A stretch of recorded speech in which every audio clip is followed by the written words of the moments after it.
नमस्कार, आपके साथ मैं नीला। आप देख रहे हैं एएमजी न्यूज। बीते सप्ताह शहर में संपन्न प्रमुख खबरों से संडे स्पेशल एपिसोड में हम आपको रूबरू कराने जा रहे हैं।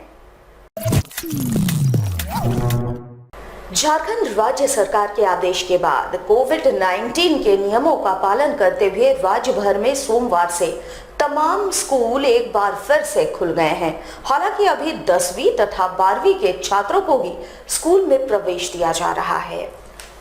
गौरतलब हो कि विगत दिनों राज्य सरकार द्वारा ये निर्णय लिया गया था, जिसके बाद सोमवार से राज्य भर में 10वीं तथा 12वीं के छात्रों के लिए एक बार फिर से स्कूलों को खोल दिया गया है। वैसे स्कूलों में तमाम कोरोना गाइडलाइन का पालन करते हुए संचालित किया जा रहा है। बता दें कि मार्च महीने के बाद 21 तारीख से स्कूल बंद थे और 9 महीने के बाद अब फिर से स्कूलों को खोला गया है।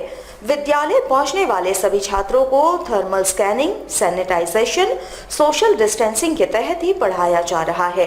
प्रत्येक कक्षा में एक बेंच पर एक ही छात्र को बैठने की अनुमति है। सभी छात्र एवं शिक्षक मास्क का उपयोग करते नजर आ रहे हैं।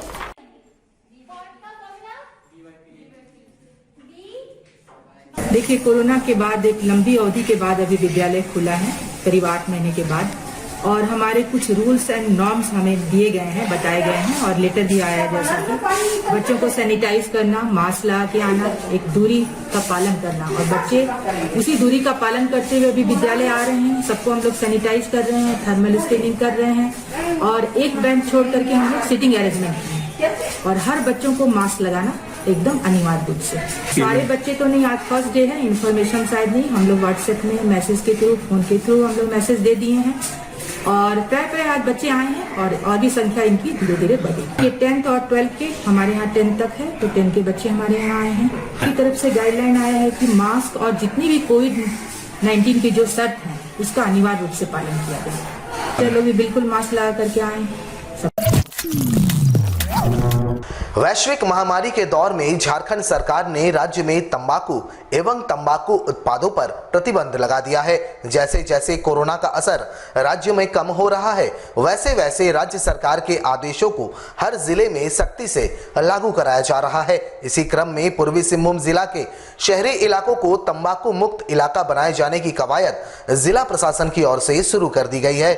मंगलवार को जिला मुख्यालय में जिले के उपायुक्त ने जिले को तंबाकू मुक्त बनाए जाने को लेकर जागरूकता अभियान चलाने की घोषणा की। साथ ही शहरी इलाकों में इसे सख्ती से लागू करने की बातें कही। जानकारी देते हुए जमशेदपुर के उपायुक्त ने कहा कि फिलहाल आम लोगों को जागरूक किया जाएगा। तंबाकू सेहत के लिए हानिकारक है, इसके लिए जिले में अब इसके सेवन पर पूरी तरह से प्रतिबंध रहेगी। वहीं चेन स्मोकर्स के लिए उन्होंने थोड़ी रियायत दिए जाने की बातें कही, लेकिन उन्हें भी अपनी आदतों में सुधार लाने का निर्देश उन्होंने दिया। वैसे उन्होंने कुछ समय के लिए जिले में जागरूकता कार्यक्रम चलाए जाने की बातें कही।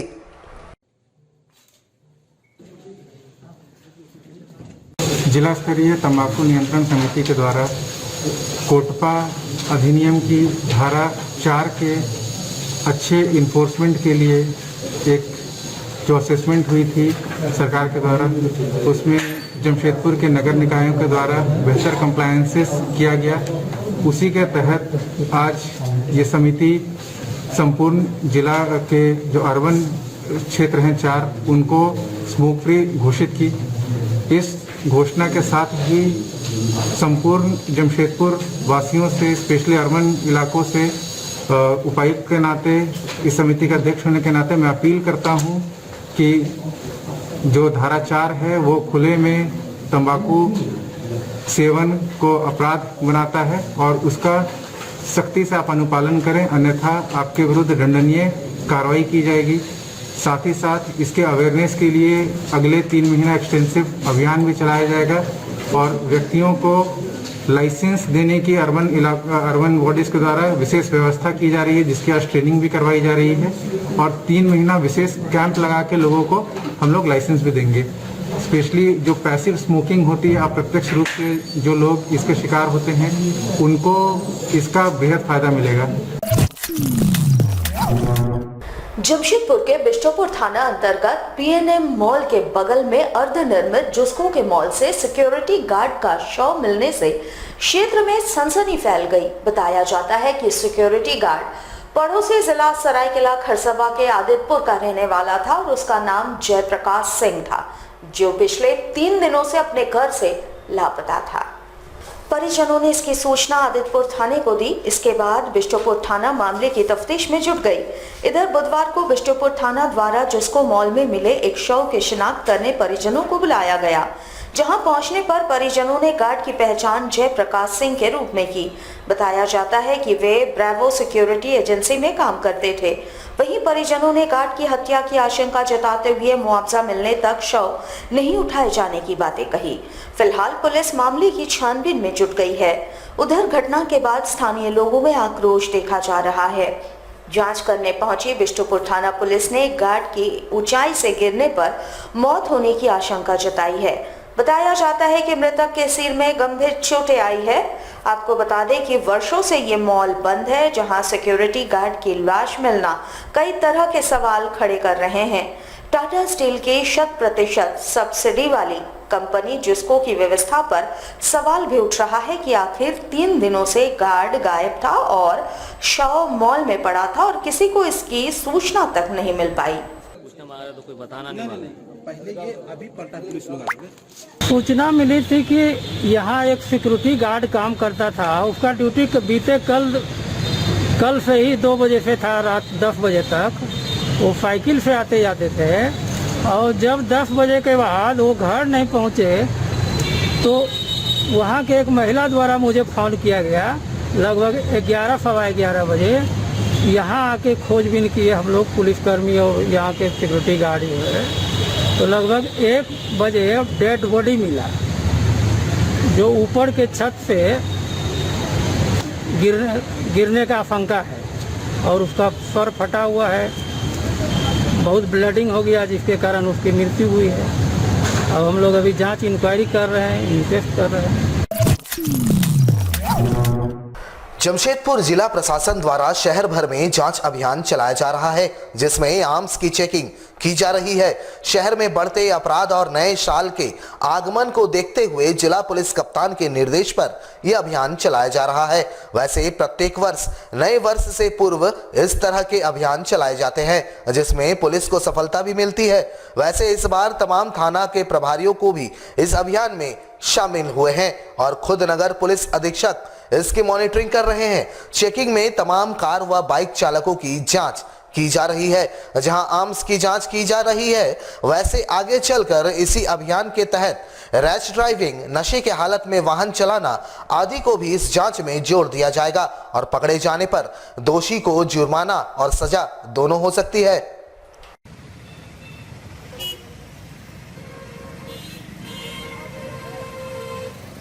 डीवीपी सर एसएसपी सर के आदेश के अनुरूप में ये चेकिंग चल रही है और इलीगल आर्म्स या कोई व्यक्ति इलीगल कागजात के साथ गाड़ी नहीं लेके जा रहे बिना कागजात के चोरी की गाड़ियों के साथ।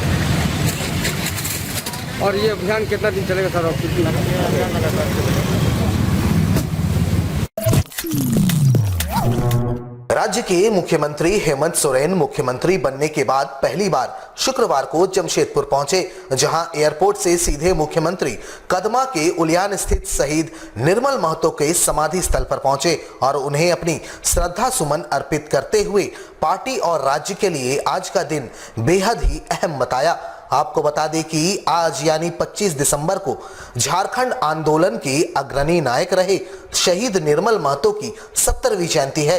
इस मौके पर हर साल जमशेदपुर के कदमा के उलियान स्थित उनके पैतृक आवास स्थित शहीद वेदी पर श्रद्धांजलि देने हजारों की संख्या में राजनीतिक एवं सामाजिक कार्यकर्ताओं का हुजूम उमड़ पड़ता है।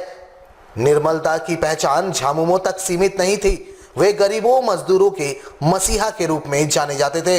महज 36 साल की उम्र में वो 8 अगस्त 1987 को बिष्टुपुर के चमरिया गेस्ट हाउस के पास उनकी हत्या के बाद पूरा झारखंड जल उठा था और झारखंड आंदोलन धारदार हुआ था, जिसके बाद 15 नवंबर 2000 को झारखंड अलग राज्य का सपना साकार हो सका था। इधर मुख्यमंत्री के साथ राज्य के मंत्री व स्थानीय विधायक बन्ना गुप्ता, मंत्री चंपई सोरेन, ईचागढ़ की विधायिका सहित कोल्हान के लगभग सभी विधायक मौजूद रहे। वहीं 1 साल पूरा होने के सवाल पर मुख्यमंत्री ने कहा कि वे राज्य की जनता को 1 साल का लेखा जोखा देने की तैयारी में है। साथ ही भविष्य में राज्य खुशहाली की तरफ कैसे जाए, इसका रोड मैप भी देने की बात उन्होंने कही। वैसे उन्होंने बताया कि व्यवस्था पुरानी है, जिसे पटरी पर लाने में थोड़ी परेशानी हो रही है। वहीं किसान आंदोलन को लेकर मुख्यमंत्री ने केंद्र और भाजपा शासित राज्यों के मुख्यमंत्रियों को आड़े हाथों लेते हुए जमकर निशाना साधा। मुख्यमंत्री ने कहा कि किसान आंदोलन के कारण कई किसान मर रहे हैं। केंद्र सरकार किसानों से वार्ता के नाम पर उन्हें गुमराह कर रही है, जो दुखद है। वहीं बंद पड़े माइंस के सवाल पर मुख्यमंत्री ने बताया कि उनके कार्यकाल में गलत लोगों को माइनिंग का ठेका नहीं दिया जाएगा। नियम और कानून का पालन करने वालों को ही माइनिंग का लाइसेंस निर्गत किया जाएगा। चाहे केंद्र कितना भी दबाव बना ले, राज्य के खनिज संपदाओं पर सीधे तौर पर हिस्सेदारी नहीं दी जाएगी। वहीं मुख्यमंत्री ने राज्य के लोगों को क्रिसमस की शुभकामनाएं दी। खुशी का दिन है हम लोग का। सभी झारखंड मुक्ति मोर्चा के कार्यकर्ताओं का भी आज उल्लास का भी दिन है। हमारे बीच नहीं रहे निर्मल मातु जी का जयंती दिवस भी है और ये हम लोग के लिए गौरव की बात है। तो हम लोग 1 साल का लेखा जोखा देंगे। आने वाले समय का रोड मैप हम लोग दिखाएंगे आपको कि आने वाले समय हम लोग किस तरीके से राज्य को आगे ले जाएंगे, क्योंकि व्यवस्था वही है जो पूर्व की सरकार ने चला रखी थी और जो व्यवस्था को इन लोगों ने डिरेल कर रखा है, उस व्यवस्था को फिर से पटरी पे लाएंगे।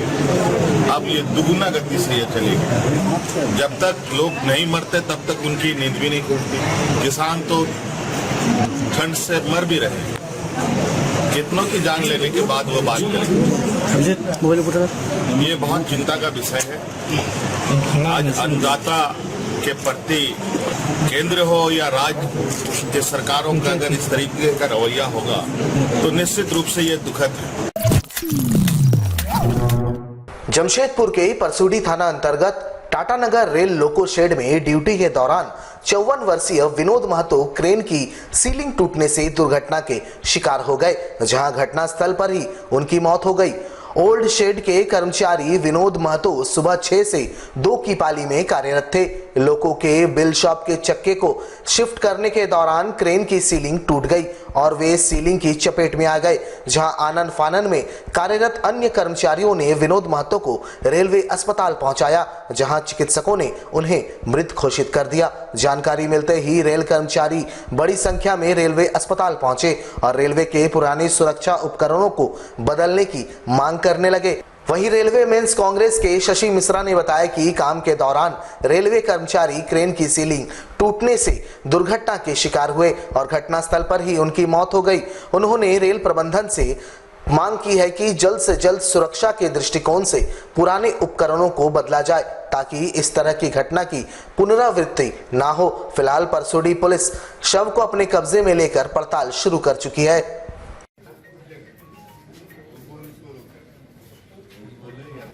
ये विनोद महतो जी जो है 6-2 के शिफ्ट में ड्यूटी कर रहा था और ओल्ड शेड में जहाँ व्हील सेक्शन है, उस व्हील सेक्शन में ट्रेन से चक्का को शिफ्ट किया जा रहा था।